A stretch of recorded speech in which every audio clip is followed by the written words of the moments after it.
Welcome to another edition of After Hours Ag, where we share stories of farmers and people in the ag community. Today, we have Joel Heitkamp with us, guest, but also not a guest of another show. A lot of shows out there. If you hear his voice, you know who he is. And this is someone that's been in the industry for a long time, and I'm very excited to get to talk to you and see what you're thinking, what you got cooking today, because you've been around for a while and been around agriculture for a while. And so welcome to the podcast, Joel. You bet. Thanks for inviting me. I've been looking forward to this. Should be fun. Awesome. And we should give a shout out to our producer, Madison. We're back. Yes, he's making it all happen behind the scenes here. I used to work with this guy. Yes. And then you went and stole him from me. And, it was probably one of the better finds. Yeah. Well, we miss him. I will tell you that. It's great. Yeah, little, producers know we're recording this episode, and, we've been really busy around Ready recently. So we're also releasing some longer form video podcasts on our YouTube channel. In the meantime, while we record some extra podcasts, but something to watch on our Instagram we'll be at this next week. We'll be at Dakota Fest. So if you find yourself in Mitchell, you swing on by to our booth and say hi, and maybe we'll drag you on one of these things. Yeah, we like people who are willing. That's right. But we may even be a little more forceful than if you're like, well, maybe we may just suck you in. And we'd love to hear your story. You know what? It's so easy to talk about what you're passionate about or what you know. Mm-hmm. And you know what? These stories of these farmers, it is great. It's great to hear what their history is, what the challenges they face, what the opportunities they have. And, I think it's pretty easy to talk about because they go through it every day. I think people forget that every farm is an independent business. They assume that every farm is just like the other one. The farmers make choices and they have different visions of what they want to do on their farm. And at times I think people need to realize that just because you talk to Ted doesn't mean you talk to John. And so if you listen to each one, they have a very unique story. I love working with farmers. We sell solutions for air seeders, right? And it'd sound like, okay, that's just the same thing over and over again. You're just doing the same thing with each farmer. But I love meeting all of our customers. That's the best part about getting out on the road, doing the inspections and making plans with these guys, is I get to get a glimpse of their history, their story, what they're doing out there and how they're making it happen and how we can be a part of that, helping them ultimately feed the world. It's just really a blessing. Yeah. I do probably with my radio show, I do, 60 or more remote shows a year, so, and it isn't all ag based obviously, but when you do those shows, you get to meet people. And of course, my show is the kind of show where some people love it. Some people don't, but all people listen to it. So there we go. That's my theory, and I'm sticking to it. Is it the only channel that's on? Right. Oh, absolutely. And Joel, this is just, again, another treat. I'm Matt, by the way, your host here in this podcast, and we're going to kick things off with a little background about you. And so let's start with the basics. Where did you grow up? I grew up in a town called Mantador. It's right on the old Sioux Line main rail, now the CP. They used to have, these places. Every 7 miles there was a depot. And the reason was, at least this is the way I was told by my grandfather, was the horse could haul grain to that spot, still make it back. So we're talking about 14 miles. So thus the reason why you needed every 7 miles a place where you can haul grain to. So Mantador is in between Hankinson and Wymer down in Richland County, and it's on the main line. Now, that being said, Mantador never grew the way Hankinson or Wymer did. A lot of those towns kind of, took off based on whether or not the founding fathers put investments into it. But yeah, we went to school in Mantador, went to high school in Hankinson, and now live south of Hankinson. Excellent. So definitely a native to the area. Yeah. Been around ag and been around rural communities for a long time. For 20 years, I've been in radio, and for those 20 years, I've driven 130 miles a day to do my show. Well, wow. Where do you live? You don't live in Fargo area? No, I live south of Hankinson around a little lake called Lake Elsie, but I drive up every day. People look at me like I'm nuts for doing that. Of course, in the winter, I don't have a place, but I have enough family members where I can crash in their basement. But yeah, I mean, I can't imagine living anywhere else but rural. I'm a rural guy. So, yep. And what's neat about driving that route is you get to see the progression of the crops. You're living in the weather. You're actually like not just maybe walking from your car to the building you work in. You drove 5 minutes, barely warmed up, but you're actually in that car experiencing the weather, experiencing what's out there. And that's pretty neat. Yeah, it is. And you do see all the different farming operations. You get to know after you're as old as I do, who owns this land, who rents that land. In this particular case, this year, more wheat than what there has been before. You get to see the wheat come off like it is right now. And you get to see in years like this what it's like when you get this much rain from Fargo south. A couple of years ago, we probably had the best crop that we've ever had.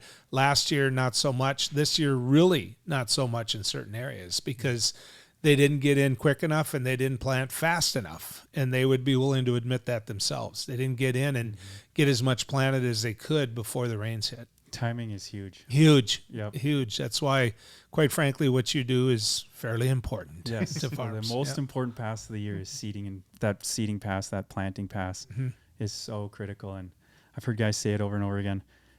They've seen the results of even when you plant in less than ideal conditions, if you hit that date, that's that magical time, it usually does better. So it's crazy. Now, you did not just stay in the Hankinson area after high school and work in Hankinson. It looks like you actually went to college somewhere, right? I went to the University of North Dakota. Okay. Yeah. Good school. Yeah. Yeah, it was a good school. It's, probably went there a little bit too young, maturity-wise. You and everyone else. Roomed with hockey players, so you do the math on that. But I enjoyed my time at UND. Few stories. Just a couple here and there. If you want any old novelty items, I can get you those. But I started my family really young. Nice. Sue and I were 21 when we got married. 2 kids right away, and we figured out what was causing it and we quit. We just, not to joke around, but, I have daughters that are, one's turned 40 and the other's going to turn 40 this year. And so, it just changes fast. Life does. Yeah. And so to go from UND to working at a rural utility, that was quite an experience. What was your major at UND? My major was political science and communications. I wanted to get into broadcasting, and it took me, 23 years after UND to find my way into broadcasting, and of course the conduit to that was politics. Yeah. Uh-huh. So in between there, like you said, the end goal was always broadcasting, but you found yourself in rural water. What found you, or how'd you find that gig? Well, my dad was the manager of the rural water system. And my dad, it was June, I think, when we found out that he was full of cancer. He asked me to take the fall semester off. I did. And, when I took the fall semester off, the game plan was to have him do the full treatment, come out of it, head back to UND, and that never happened. By October, we lost Dad. And so then the rural water system came to me and said, would you like to stay on? Could you stay on for at least a little while? Well, turns out I did stay on for 23 years because, shortly after I came on, then I found out that I was getting married, right? And so, it's tough to go back to UND when you got a family to feed. So, I don't regret any of that. In fact, I think it all went, according to somebody else's plan, but I'm happy with the way it went. I loved working at Rural Water. I really did. When I was manager of Rural Water, we went from a system that had 550 miles of water line to by the time I left, it had over 2,800 miles of water line. So we grew it from 1 county into 7 counties. And a lot of people got water because we worked hard. Awesome. And that's like improving people's lives. Yeah. It really is. I mean, it's And here's something that'll matter a lot to you guys as dedicated to farmers as you are. The average farm with rural water on it is worth $40,000 more. Period. Plain and simple. If a couple goes out and decides to be a hobby farmer or whatever, talk to the realtor, because the first thing they're going to say is, you don't have to worry about a well. You don't have to worry about the quality of the well. You don't have to worry about whether or not you're going to have to fix the well or re-drill the well or whatever. You're not going to sit there and have to worry about brown clothes or brown toilets or those type of things. So I feel like I'm working for rural water again. But it was a wonderful experience, a wonderful product, and it did. It made a lot of people's lives better. Now, you didn't stay with rural water. You're not there right now. You moved into something that some people find interesting, politics. Yeah. What drew you there? Well, when I was at rural water, I was active in politics at the district level, and my rural water board was good enough to me to allow me to run for the state senate, which I did. I ran for the state senate and I won.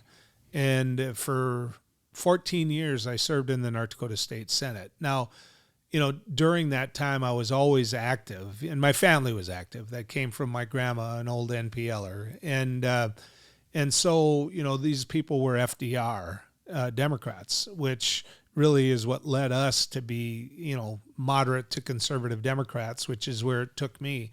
But, the interest, the passion, the hard work that went with it, a lot of that came from rural water. Or I should say a lot of it came from the family, and then went into rural water because, I just talked to you about the growth of our water system. Part of what I was able to accomplish was in part of my service area, the government in the 30s, because the grasshoppers had gotten so bad, they actually sprinkled arsenic on top of the ground.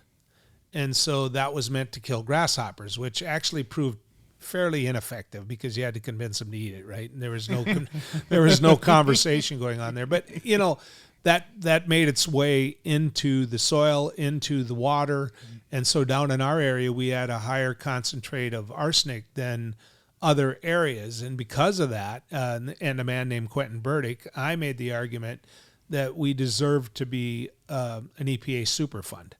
And so by becoming a super fund, which Quentin helped me a lot, it wouldn't have been done without the old United States Senator, Quentin Burdick. Without that, we wouldn't have gotten 90% grant. And so when I was growing that system, we had a huge grant fund, which then became, hey, Joel, get out to the Geneseo Town Hall, get out to the Cayuga Town Hall, get out to, the Wymer Town Hall and convince these people to get on the water system. And, you hold a lot of meetings, and some of the meetings have well drillers in it and have, the Culligan man in it. And they're not always loving you the minute they walk through the door. But, I think that a lot of the farmers that signed up don't regret it, to the point where many that didn't have come back to do it later. Did someone ask you to run? Did someone say, Joel, yeah, you should run? Yeah, my local district did. They were pushing hard. I had a sister involved in politics. My sister is Heidi Heitkamp, former United States Senator. She was an employee at the tax commissioner's office, then became tax commissioner, then became attorney general. And so she had a lot of different roles. So, so Heidi and I are about as close as a brother and sister can get. All of us are, all 7 of us kids, born in 9 years, by the way. I was the last one, and as my mom pointed out, the pill came out after that.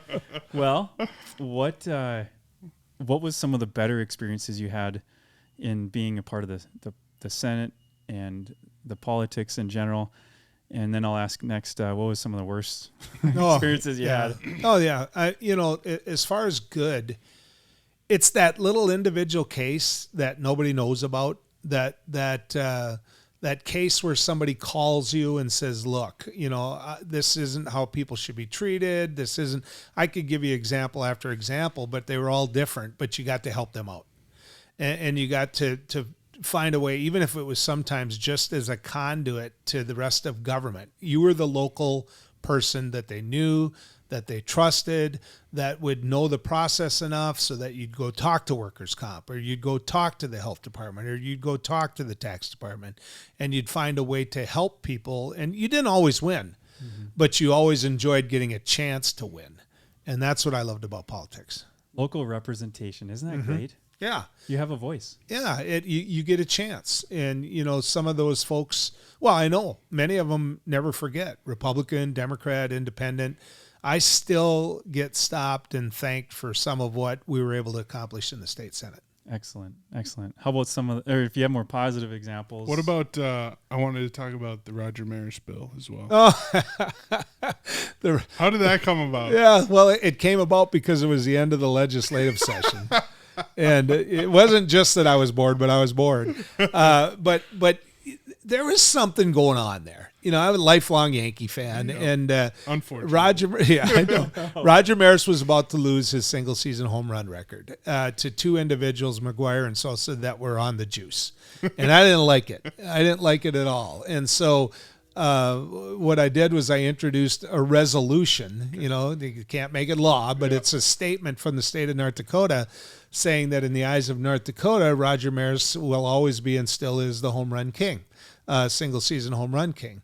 Wasn't tough to pass. The minute I did it, it got national attention. I was in the sporting news. I was in Sports Illustrated. I was on Cold Pizza. I was on, so some degree it worked the way I wanted it to get the attention out from the state. And that was a fun piece of legislation to work on. The stuff that wasn't as fun was I represented a district that involved the men and women that built Bobcats. So Gwinner was part of my legislative district, and there were a lot of hard issues there. Family leave issues, workers' comp issues. I mean, those are really roll your sleeve up and get after it issues. I worked on hunting issues a lot because I made sure I was on natural resources. But Roger Maris was fun. It was a lot of fun. And I actually got reached out to by the Maris family, by Pat and her family. And she said, I can't speak to this, but, and so it was one of those fun talks. Nice. How have you seen, or how is your life in the politics scene, even the rural water? You talked a little bit about the agriculture side. Mm-hmm. Let's turn it more towards the agriculture on this question is, how have you seen that change throughout the years from serving your constituents in your district? I think the biggest thing that's changed was in my days in the Senate, certainly in the beginning, there was a real worry that farms were going to get too big and gobble up the little farms. And that was a real big concern. I know that through different farm organizations, we met, we talked, and we tried to take approaches that would question whether or not. I'm not saying that we limited. I'm not saying that I was against larger size farms, but that evolved. That 1,000-acre farm is really not sustainable anymore the way that it would be. And so whether you argued that should be the case or not was, it was a waste of time because farmers themselves, always talked about, they're all independent businesses. But, you see it.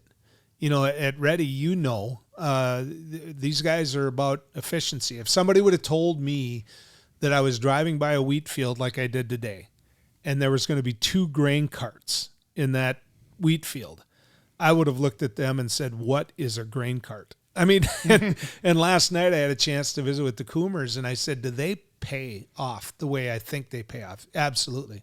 Combine isn't shutting down. We're always productive. We're always moving. They started naming the costs that it saved, the time, so, I mean, the technology. Just the sheer technology. I mean, I remember, guys, there was a gentleman back home that I respected immensely named Vern Stallman. And we were talking about the timing of the year that you would hit the field, right? Well, he had an old drill, not a fancy air seeder yet was around, but he had an old drill. And he walked over to the cover of that drill where he used to take those, 50-pound bags of seed and pour them in there. And they felt heavier. Maybe they were heavier when I was lifting them back when I was working for farmers. But he'd flipped up the lid on that, and he had written every year what the first day it went out in the field was. And in that slot, you would find dates that don't fit today's world at all because of technology. They've changed. You can get out quicker. You can get out when it's a little damper. You can get out and seed better. You can seed quicker. But it was amazing to me how uniform those dates were. You'd think that they would have varied, weeks and weeks. They didn't. And this wasn't a farmer that sat on his heels. I mean, this wasn't a guy that said, it's April 20th, let's go seed. That wasn't him. But it was amazing to me how close those dates were. Huh. Great. What are other things that you've noticed in changes in agriculture? Well, obviously grain storage. The leg systems. It used to be you took your grain to the elevator and you sold it there. That's no longer true. A lot of small town elevators are bought by farmers now to be used for storage. The leg systems you see are absolutely amazing. I think you'd have to point out that unproductive land has become productive land because of field drainage. Every piece of land now is productive in the sense that the technology and the way people seed, you're not seeing that 3 or 4 rows right by the shelter belt that they don't even try to plant. In fact, in many cases, you're not seeing the shelter belt anymore, because the land is worth so much. The other thing is the price of land, the price of cash rent. That still, quite frankly, has me nervous.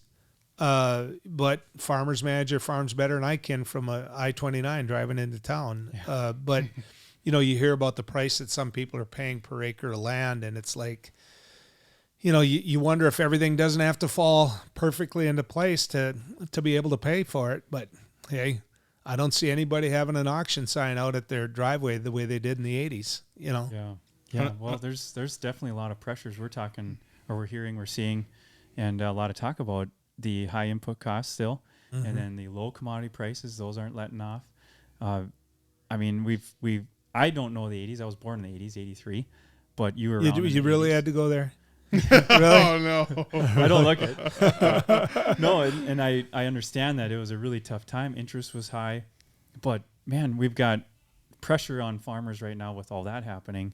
And then we've also got the average age of a farmer is like 60-something, last I heard. And so you've got kids that maybe could come and take over the farm, but maybe they see what it took or what their dad has to go through, what they had to do to help their dad and their family operation, and maybe they're not interested. But what do you see out there? Are you seeing a different thing? Are you seeing that different in North Dakota, or is that something that concerns you or has concerned you? See, I think comparing these two generations, what's changed immensely and farmers rely on it is the fact that government is very much involved in food production. Farmers, I don't think, are set up to where they can fail. They can go a year without making money or 2 years without making money. But I think in the end, what's involved there, if a big hailstorm goes through, if they've got too much rain, if, prevent plant needs to be used, those type of things, those weren't around in the 80s. They weren't. So you could go through some dry years, which the late 80s did, and your production is going to go down. And it was the government that really was part of the problem then, because the government told them, based on a commodity price that was around them, or then I should say, that they could borrow X amount of money. And you look at the interest rates in the 80s, you're looking at double digit, pretty high interest rates. So the government learned, what it was like to have a food policy in the nation. And they started investing into farmers, between federal crop insurance, between preventive plant, we can go down the list. But I think farmers know that they're safe not to fail or lose the farm unless it's completely mismanaged. And that's the big change. Now, if you look at now from the political side, this is going to sound partisan, so filter it. But that 2025 plan that's out there, that's being pushed and proposed by the Heritage Foundation, they are pushing to get rid of all of those protections that are from the Farm Bill.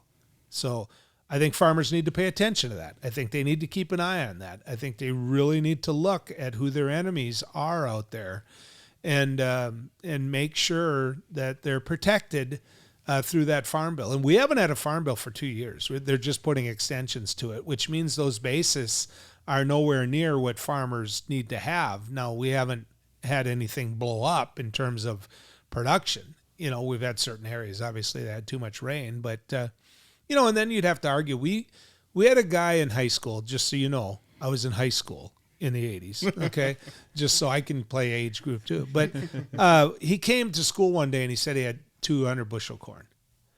And we just laughed and joked, called him a liar. Yeah, just braggadocious, that type of thing. And you know what? He had 200 bushel corn. And that was completely unheard of. And now, because of the technology, because of people doing what you do and others, they can get that. It's a science now instead of a wish and a hope. Yep. And we need our farmers to make it. We don't need to lose any more farmers or put undue pressure on them. Now, we definitely don't need to probably reward bad behavior or bad management, but yeah, I definitely, man, it's national security. And if someone's not farming the land, and I'm convinced it's an entire group of people that hold to great values, and it's a great way of life, rural communities, all that stuff. So, but let me give you an example. Not Matt Tanner. I'm a talk show host, so I interrupt all the time. but let me give you an example of one of my best friends. Grew up with him. He's wearing a tuxedo in my wedding. I'm wearing one in his. I was throwing footballs to him in high school, right? One of those friends. And two highly intelligent boys. Two highly intelligent boys. He's got a nice farm setup that he got from his dad. Great work ethic, those type of things. One boy is an engineer and the other is a dentist, and they never wanted to come back to the farm. Now, I don't know how many acres that he farms. Let's say it's 1,500, okay? That's never going to be farmed again by someone that doesn't have a lot more acres, right? It's not going to be the neighbor comes over and, he adds it to his 1,000 and now we're at 2,500. That's not going to be that way. Somebody's going to come in and the stuff that he cash rents is going to go to somebody that bids higher. So that relationship between the owner and that family for years is going away. In other words, that it's business. Yep. So if you're going to give me 10 more bucks an acre, here's the contract, how much you're going to sign it for. That's going away. The young people that want to stay into farming, they know it's hard work. They know you live in a rural area. They know everything that goes with it, and they're going away. So it scares me a little bit that way. Yeah, definitely a concern of ours too. I do have one question on technology. Former guest on this podcast, your friend and mine, Toby McPherson. We talked a lot about the future of aerial application, and frankly, how crazy the drone technology is getting. And, Toby was of the opinion, and I would tend to agree, that the crop duster I don't think will ever go away, just because the drones aren't at, capacity-wise able to haul what an airplane and can, but talking about drones, do you ever think about that, where they could eventually take over? I think that Toby there's a 50-50 chance that they do go away. If there's, I know you from your experience with drones and what you can do from a visual standpoint. I'm learning more as they go. I think my generation is way weaker than yours when it comes to it. We're inquisitive, but we're not operators. But so you can't store as much water with a drone as what you can with a spray plane. Well, how many drones are you going to put out there? A spray plane is expensive. It's expensive to maintain it, and there aren't many Tobys. Yeah. Toby is one of the more brilliant aviators in this area. There's another part to that too, Maddie, which is, and Toby'd get mad at me saying this, but I think that the technology that's going to be involved with drone spraying is going to involve a little bit more science when it comes to what it's spraying underneath it. Versus just, hey, woof, woof, we're spraying the same amount. I think that, so I hope to see Toby. And I think in my lifetime, Toby's never going away. Yeah. I just think that I'd be a little naive if I think that it's never going to happen.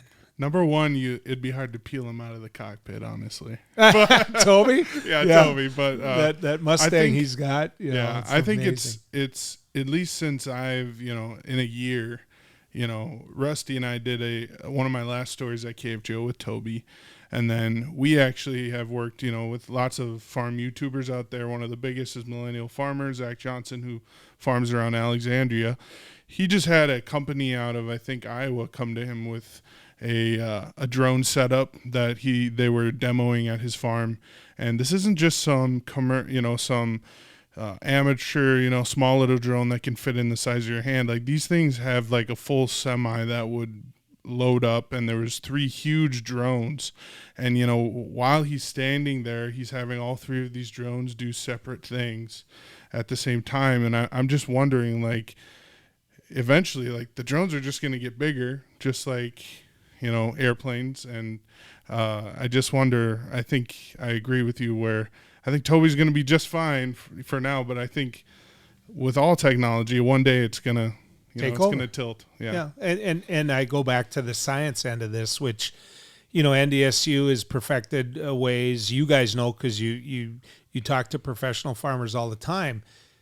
If you can see in your field where spray is needed the most, whether it's insecticide, whether it's, whatever. I mean, pick what needs to be sprayed in that field.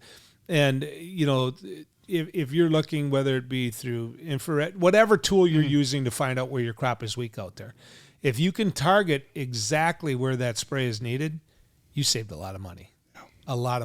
And so I think it becomes an issue. You can search out your field. You can put in an ID card. You can tell these drones what to do. And you're right about Toby. He's not going away. Toby's got way more work this year than what he can do. So, what's sweet about that too is less chemical. You're saving money. You're saving money, right? You're not getting as much chemical, but we're not putting as much chemical down either, which is a win-win for everyone in the plant too. And so it's just great to see that technology meet the needs of both sides, right? Right. But there is another factor too. In going back to what I just said. There aren't a lot of Tobys around. Yeah. There aren't guys with that skill level, with that ability. So, I mean, you can easily call an aerial sprayer and say, hey, I need, and a lot of times they got to say, I can't. Yeah. Especially when everyone's calling at the same time. Exactly. And so, with the drone technology, I think it solves that problem as well. How about broadcasting? What got you into broadcasting? Well, and go back to the politics part. I was a frequent guest with a man named Ed Schultz. Nobody knows his name.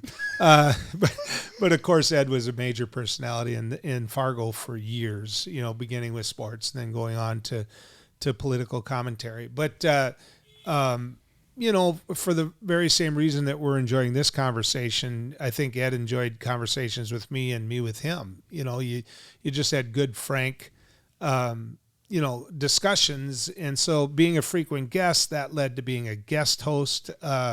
I guest host on News and Views many, many times. Ed was somebody who would rather fish than work.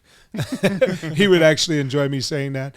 We went out to Mott shooting pheasants together a lot, and just developed a relationship. And then when he went on to do a national radio show, and what year was that, Joe? Oh boy, I came to work at KFGO in 2005. Okay, and so then he went to work later on for MSNBC. And so you had all these different things happening to him on a national scale. And so, when they called me, I wasn't looking for a job. In fact, I didn't want a different job.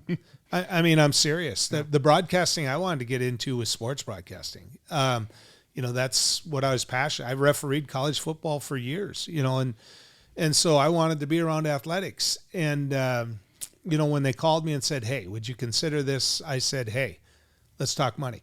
I'm a capitalist too. Yeah, exactly. I put some conditions out there. Number one, they couldn't tell me what to do on the show. They could tell me not to cuss. which was hard enough in the beginning. But they couldn't tell me what the subject matter was going to be. If I do this show, it's going to be based off ratings. If I can't deliver ratings, then I don't have any problem with you letting me go. But they gave me an extended contract. They gave me decent money. They stayed out of my way. And for a large part, that's why what happened. Never regretted it. Still looking forward to it. Every day you get to talk about subjects that, really hit home with people. Made a lot of enemies and a lot of friends throughout the way. And That's what talk radio. The same person that dislikes you one day is going to like you the next. The same person that likes you today may really dislike you the next. It's if you're not achieving that, then you're not providing good talk radio. Yeah. Were you surprised with how it went? Like how well it went? There was already an audience there. So it was my job just to hold on to it and maybe expand it. But Ed Schultz was very popular. My big fear was that I wouldn't be able to maintain that position of number one, that I wasn't going to be able to hold that audience. And so going in, what I feared wasn't whether or not I'd like it. It was whether or not I'd fail at it. Because report cards matter. And in our case, ratings are a report card. And you get one. Twice a year, you get one, whether you like it or not. And I just got one, a report card the other day. And so once I found out that I was passing, that the report cards were looking good, then it was sleep better at night. Ah, sure. What's changed in broadcasting over the years since you started? Well, you can't go pheasant hunting like Schultz did all the time. I mean, the world changed. Things like Matty when he came to work for us. Okay, more video, more. We're not as strong as what we were just a couple months or longer than that ago. Now, I'll just show you my age. When Matty was coming to work every day with me, we have to blog now. We have to podcast now. And when I say have to, I enjoy these things, but they are additional work. There's much more in front of the public. There's much more remote work that you're going to have. Tomorrow I'm going to be on the road again. The week after that, I'll be on the road for 5 days. Unless you're willing to pack your bag and go, you're going to get left behind. And that wasn't always the case unless you wanted to. Now it's because you have to. What keeps you going each day? Besides, there's obviously that element of I have to do this to keep it going.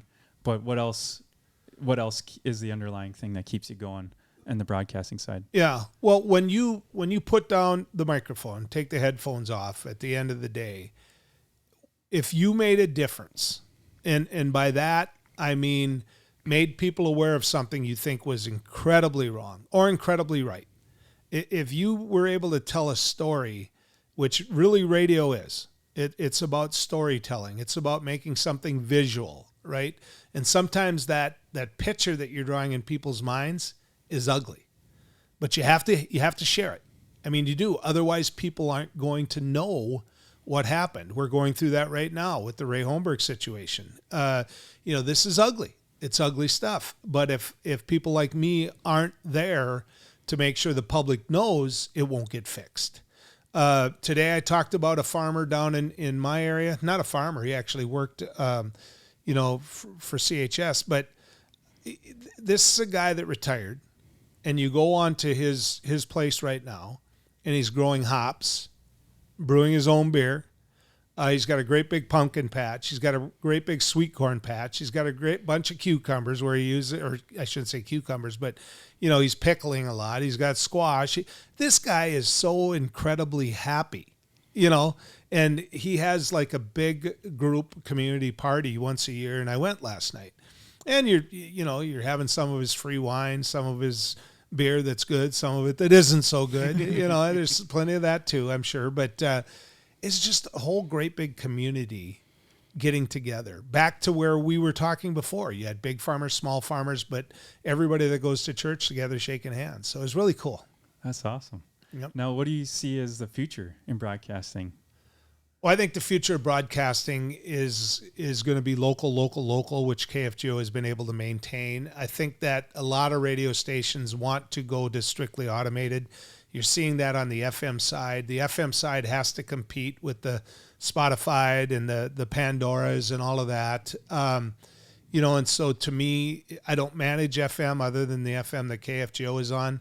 But if I was a music FM, I would really focus on local personalities. So it'd be home for a lot of people. I don't think every station does that. And I don't think that that's where they need to be to keep people listening to that FM dial. There wasn't that long ago that people were talking about AM not even being in cars anymore. And so, I think the AM stations need to recognize that they need to evolve. Streaming has become what we're going to do in the future.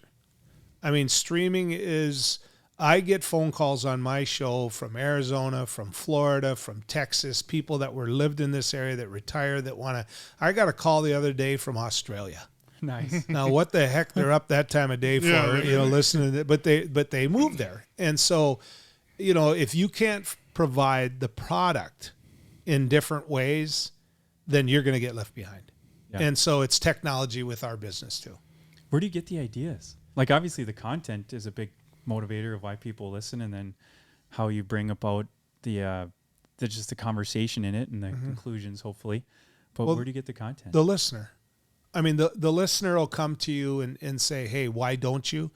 And you better be willing to listen to it. I mean, you know that from your business. If you're not willing to listen to it, you're going to get left behind. And so, you find out from the listeners what their needs are.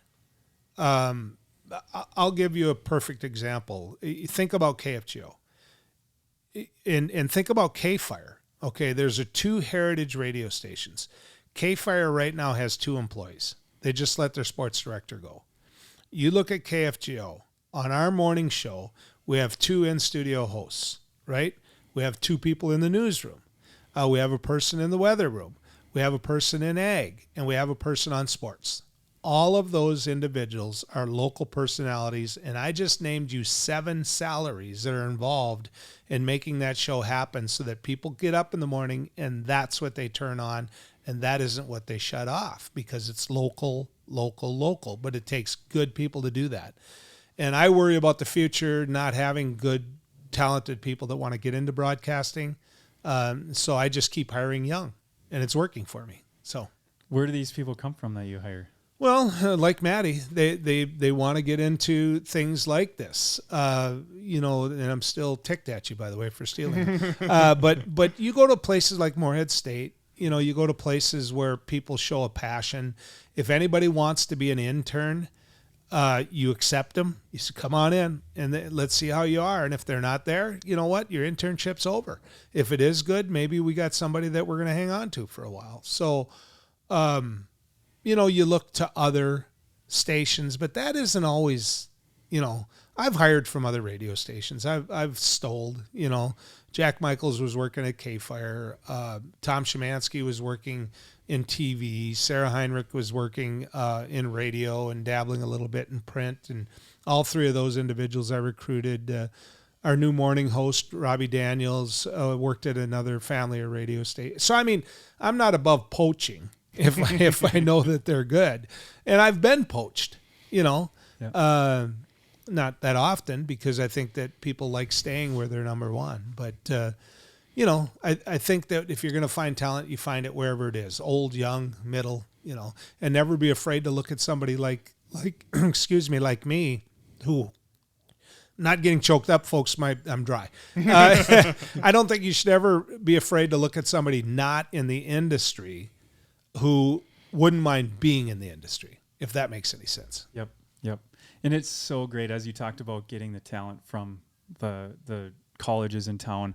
This community has so many great just variety and things. We find it in our engineering group. It's great to get the engineering from like NDSU, even UND, and the production, the video talent, the marketing talent.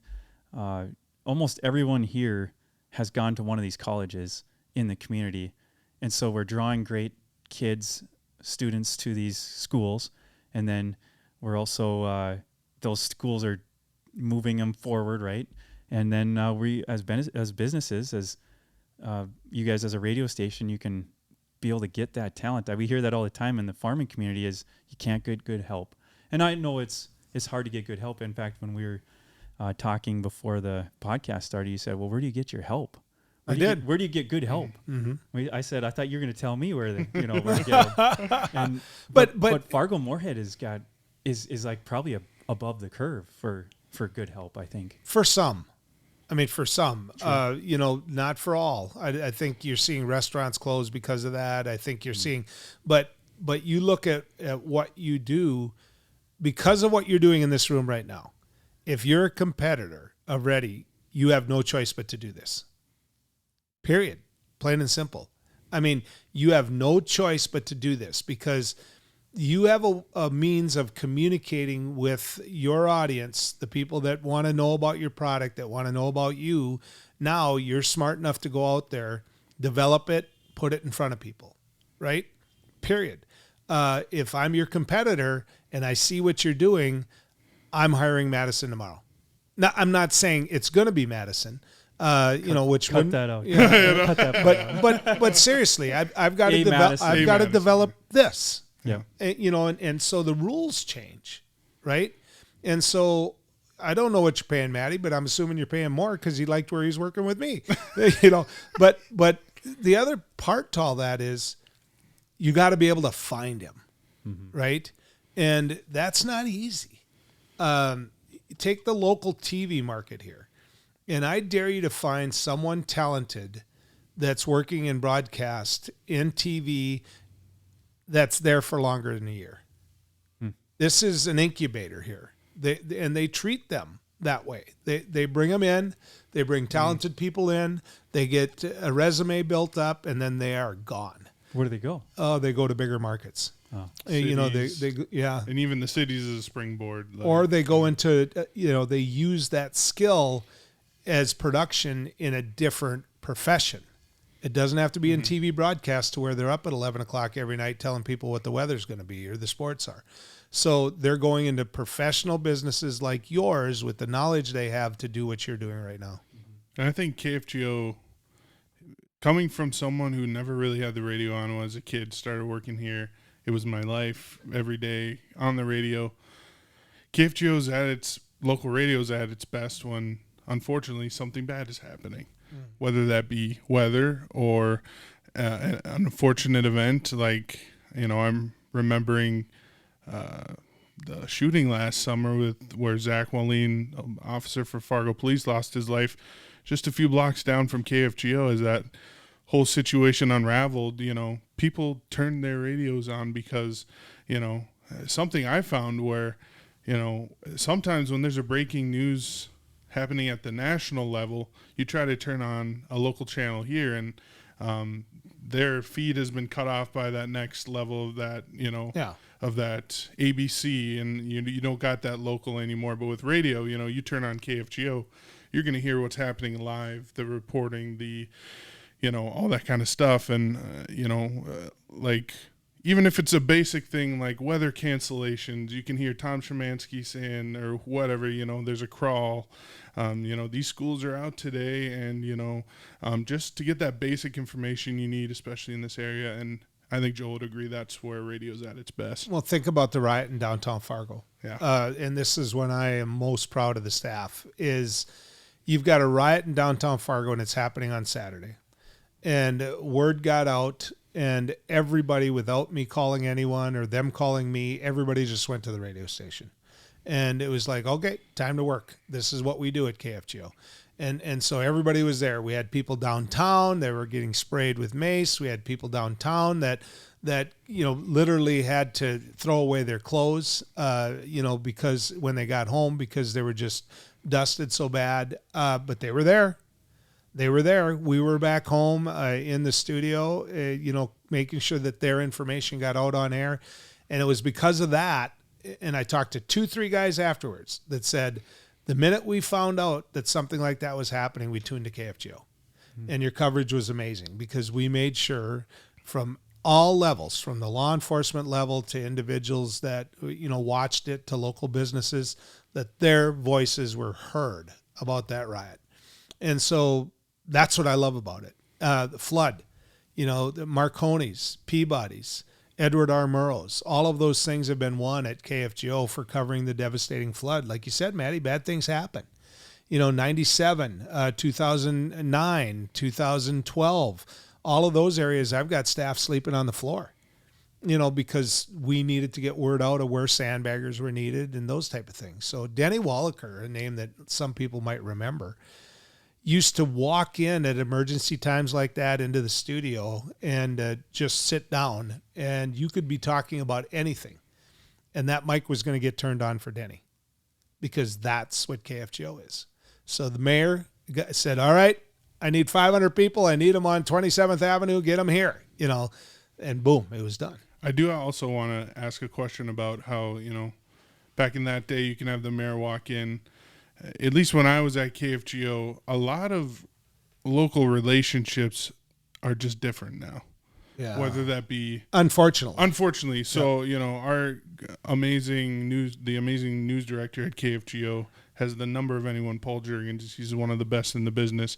And arguably, KFGO is kind of the only news place in town that is trusted, where a police officer or anyone can actually share some sort of information with a news person and know that if I say that this is off the record, it's off the record. What has been your experience with dealing with the change in that from come on, sit down, say whatever to now, a very different side of how, whether the organizations or even farmers are treating the media, Yeah. I think farmers still treat the media very well. I think that they know how important it is. If something bad happens out there and they're not going to talk about it, it's because it's very personal to them. The farmers that were on the rescue team out at Fort Ransom, when they knew that grandfather and that boy were lost kayaking, they're going to talk to you like they did, and they're going to say, but, here's where you go look. That type of thing. The Ransom County Sheriff's Office was great to our news team. But I'm going to say this, and it isn't all supposed to be hugs and kisses here. I think that Fargo has really gone the wrong way in that area. The city of Fargo has developed its own communications department.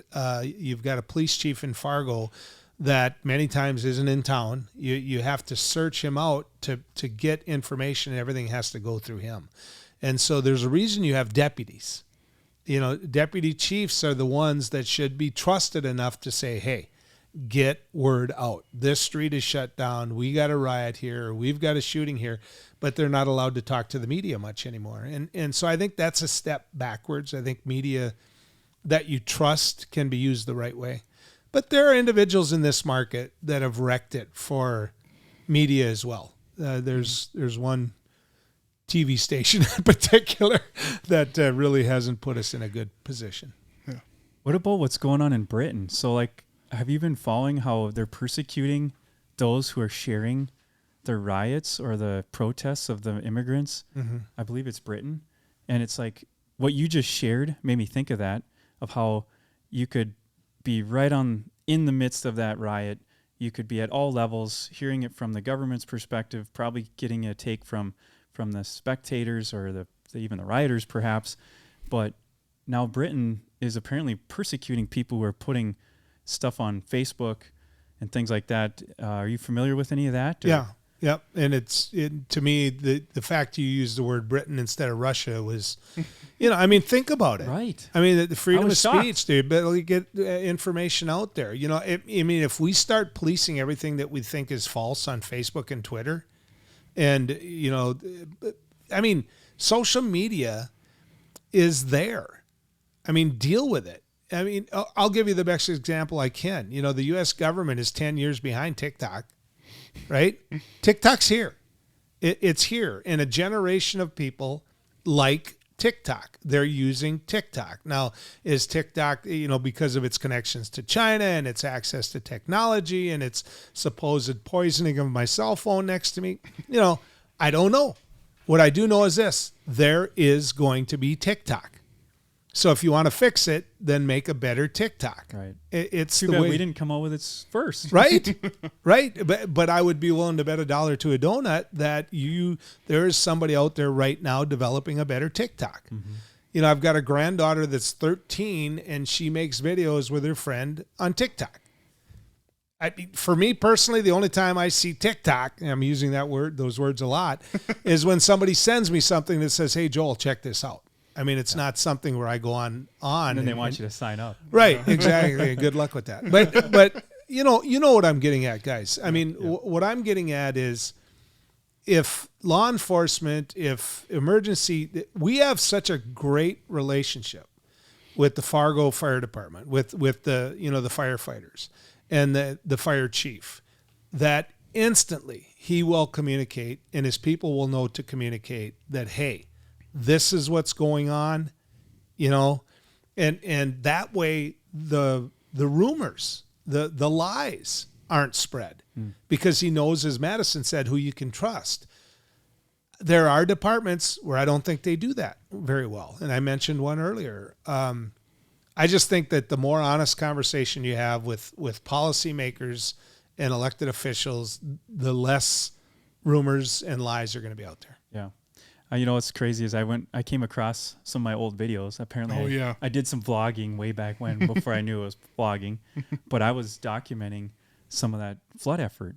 And I was at Amity Technology at the time. And, what's great about that company is anytime there was a natural disaster or a need, they didn't ask, well, how long is it going to take? How much money is it going to cost? What do you need? It's like, yeah, just go. Just take whatever you need, go. We helped with the Northwood tornado, but then also that flood. I think it was 2009. And I had video of driving an Amity 1-ton truck, or maybe it was a dually tonner or something, pulling a gooseneck, and I was hauling sandbags, right? I got a police escort through town. It was icy. I couldn't even get up the underpass here. And there was like challenges. It was terrible weather. The whole city is in a fight for its life. And everybody was chipping in. Yep. And you know what was on the radio station on that video? It was KFGO. Good. Bonnie Amistadi. Yep. And you guys were Bonnie on there. was a great coworker. Oh, man. I had that thing on the whole time because you guys were going through the whole gamut of things. It was updates. It was like we're in this together. We're fighting together. We're going to win this thing. And here's how we win it. Here's the game plan. Let's go. Well, it was just awesome to see that. And it was just like gives me goosebumps just thinking about it. You mentioned Northwood. Okay. It was 2008, when the tornado wiped out Northwood. And I asked for people to come to the studio that wanted to come help pick up Northwood. Pick up branches, do whatever's needed, pick up shingles, just go help clean the town up. And I said, figuring I'd get a couple, and I drive a motorhome around the state. I call the cruiser. I said, whoever wants to hop in the cruiser with me, I'm going to Northwood tomorrow to tell the story and to help any way I can to help clean up the town. Anybody wants to come, be in the KFGO parking lot tomorrow at, I think it was 5:30 or whatever. And I got there, and there was 80 vehicles there. One was a food truck, and then we went, and then people joined us along the way. People in Thompson. I remember there was a bunch of people waiting there. When we got to Northwood, the National Guard had been informed, or the governor's office, I think, had informed people no one's going in. You're not going into Northwood because of security reasons, roofs, that type of thing. They saw this army of people, and they said, go in. Yeah. Go in. Get back to common sense. Yeah, get in there, help pick up branches, help make these folks feel better. I did the radio show from up there. I mean, the amount of work we got done, they fed, because of that food truck that came in with us. He fed all the workers there, including the National Guard. I mean, I was just so proud to be part of it. And I'll tell you one other story about that, which you maybe know, was so many roofs were lost, the shingles and everything. A good buddy that worked for Newman Signs went up there with old signs to drape over the homes, the vinyl over the homes, so that, a rainstorm came, that it wasn't worse, right? So I go up to this elderly lady. I mean, she was in her 80s, and half her roof was devastated. And on that roof, she had a Bud Light. And I'll never forget that. I said, ma'am, I said, that's a pretty good looking roof you got there. She goes, I like it. Yeah, no kidding. It was great. I went there, and I had just a real drive to help instantly, even though I'm not from there, because a good friend of mine, Ben Mellon, his dad owned the lumber company, and it just was like, yeah, I gotta help. Like he was going there and his family was there, and we took the experimental skid steer loaders that we were working on at the time and had a flat deck tandem axle semi that hauled them out there, and we just went to work. We unloaded, and it was great to see this homegrown skid steer multi-terrain loader that, by the way, was being built by a company that was a part of Bobcat, and there's a bunch of Bobcats running around the field, and we're out there with this Frankenstein looking machine that just felt good though, didn't it? Yeah, it was like, this thing's actually amazing. It was great testing and obviously the community side of things, and just seeing the devastation was crazy. Working right next to the Guard. It was so cool to see the National Guard working right next to civilians, and there was no question. Like, obviously I would, if they told me to get out of the way or do something, but it was none of this power struggle or anything. It was like, let's just do whatever it takes to get this done. We're driving overloaded single axle like dump trucks from the lumber yard, just pile it high and let's get this stuff out of the streets. Let's clean up this debris. And remember the Senex on the north end of the road coming in fuel, any fuel you needed. And they were like, set up right here. We need you to tell this story. We'll get you a line. We'll get you this. In those days I was broadcasting through a phone line. So a lot of times you'd use the fax line. Hey, you want me to tell you what fax are? I can help you so you know what a fax machine is. Anyway, we were using that line, and Senex was like, hook it in, go. You got to get people here. You got, so that's real America. Yeah. It's a bummer that the disasters is almost like they bring us together, right? Mm-hmm. What else can bring us together out there? It'd be nice to have stuff that brings us together. It doesn't have to be a disaster. Yeah. Well, have your team make it to the Class B basketball tournament. It's going to bring you together. That's right. That's right. I mean, I always said that the only time people lock their house in rural America is when, regional basketball tournaments are on, because the whole town's emptied out. Yeah. It is something, though, that there is a silver lining on when tough things happen, when you go through tough times, whether it's a cancer, whether it's a loss, or just whatever, something with business, it brings you together. It's like God uses those things to humble us and to bring us back to relying on Him. We're not always good at change. I mean, we are. Those of us in the rural area, you fight, you struggle. I mentioned the size of farms earlier, and how my approach and others were to that. I didn't like Walmart coming in, because when Walmart came into Fargo, it was like, well, what about those mom and pop hardware stores? What about, all of the things that, you thought, okay, we're going to lose this. And to some degree, I was right. We lost it. Okay. But when all the poles snapped between Hankinson and Fairmount to Rosselt, and people were going to be out of power for days in the middle of winter in a bad storm, I used the power radio and said, look, anybody wants anything to go down there, we're heading a caravan. We're going down there to make sure. And the folks at Walmart called me in Fargo and said, we have this. Can we bring it along with you? Wow. Water, blankets. I just was like, okay, Joel, grow up and quit bitching about them. Yeah. Because there's good people that work there too. Absolutely. Yeah. Well, we've so much enjoyed this conversation with you, Joel. Yeah, it's fun. Thank you so much for coming on. Where's my $100? Madison. I got a we'll cut him a check later. This was fun, you guys. Hope Thanks you don't mind inviting if I pay you in change. No, it's been really good, and stay in touch. Yeah. Keep us posted on things. Keep doing what you're doing, cutting edge.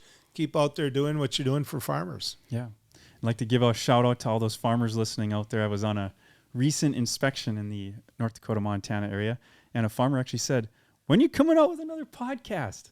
There we go. I was like, oh, someone's actually listening. So, well, we're on 660, Super Talk. I mean, yeah. So I'm sure he listens to that too, because every farmer out there does. Yeah, it was fabulous to hear that and actually get the positive feedback of, hey, what you're doing matters. I'm interested in it, and I enjoy what you're doing. So yeah, we enjoy you being a part of the community, and thank you so much for your service. You bet. Thanks for inviting me. Yeah.